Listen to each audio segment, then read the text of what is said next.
This is the same guy that said, I'm not getting in that pond with all of these turtles. Now he's the only one in it. He's alive. Now this guy, his name's Tonka, Steve. And this guy, he doesn't mess around. He's an alligator snapping turtle. Here. You know what? Steve ain't doing none of this here, man.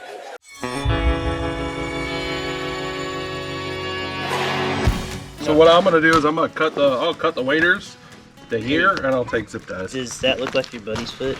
Yeah, that's exactly what it looked like. But it was like this. But wait. But it was like this. Dude, I don't know how he wasn't crying.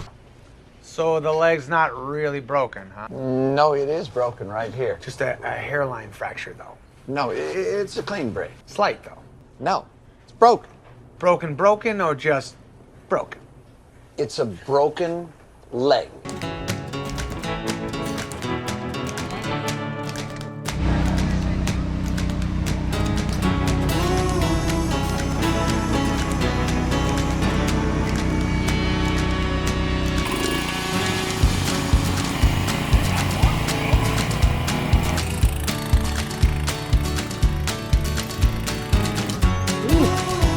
He looking.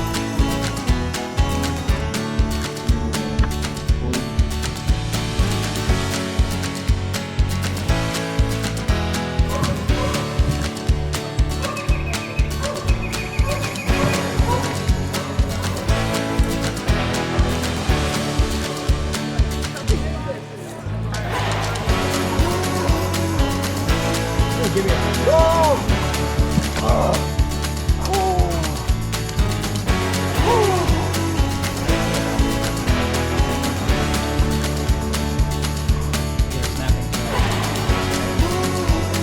There's another one back in.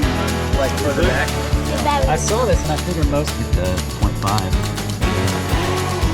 Oh yeah. Wow.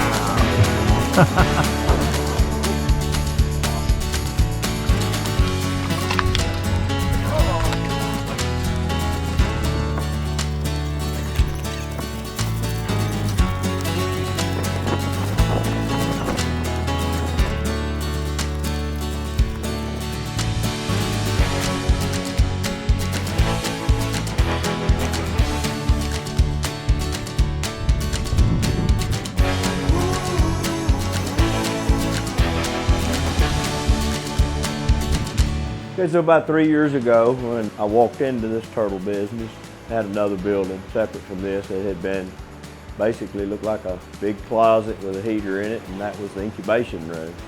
I decided we needed something a little tighter to keep mice out and all kinds of bugs and things, trying to that do create problems. And anyway, in the learning process, I decided that, hey, maybe we should keep a few turtles and see if we can get them to 4 inches, or just how long is that going to take. So I kept some the first year that were just a few left over. They weren't even real quality turtles. They have grown. The next year, which was almost 2 years ago, I kept 220. And so I started developing these tanks and got one system out here that was my first attempt, and then I improved it a little bit in there with a second system. And this year I didn't keep quite so many. I didn't have a good hatch. Still learning on the hatching end of it. I'm looking for my grabber, but I can see a few of these, and they're not real big. I'm not sure what a bite would be like. Wouldn't be fun. This is old Crooked Jaw. He's 4 inches, a little over, and he had a little malotrusion. His jaws don't, but he's grown pretty nice, but not quite as fast as some of my 2-year-olds. This is a 3-year-old, but he grew faster than some of the other turtles. Old Crooked Jaw. This is some of the smaller of the 2-year-old that are 3.5 inches in carapace length. And this is some of this past summer's hatchlings.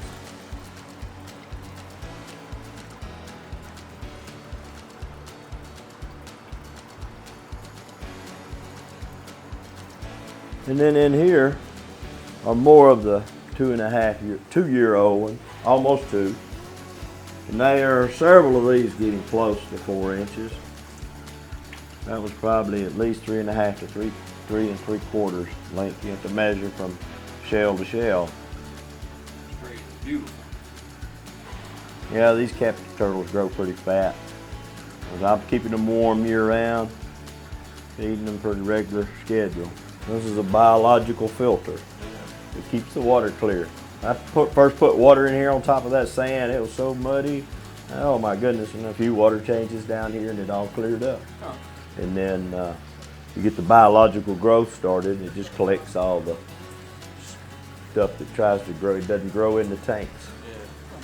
And then down here on the far end, I've been slowly moving those out of there and spreading them out as they reach 4 inches.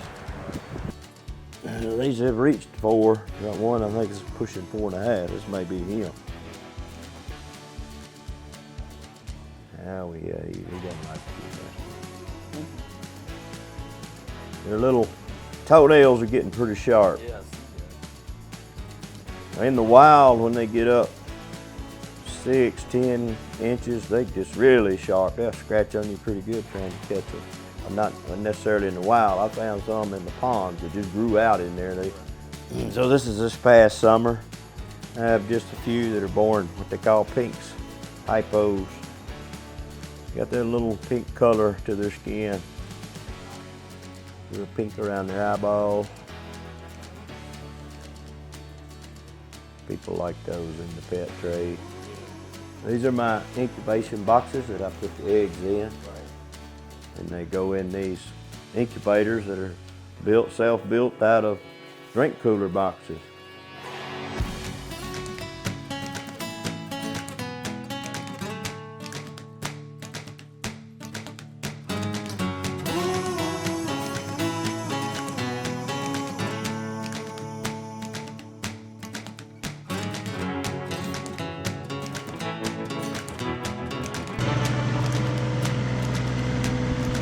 Yet, so I don't know.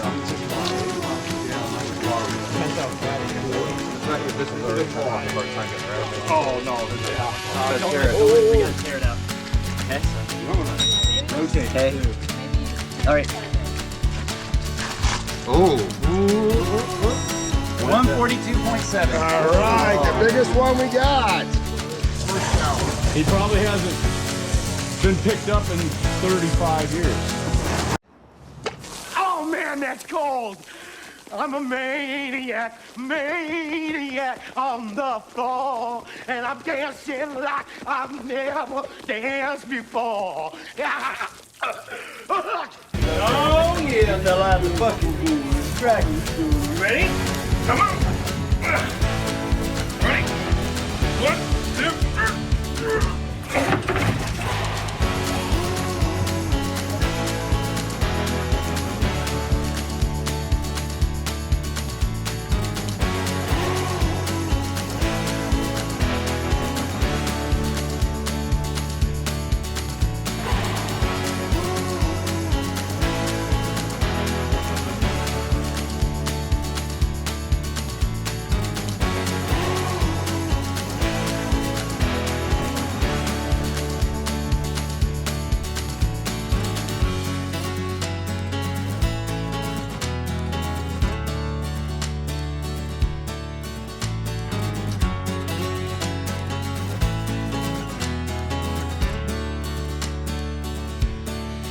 Hey guys, what's going on? Well, check it out. I just found this hunk of a meat of a man right here.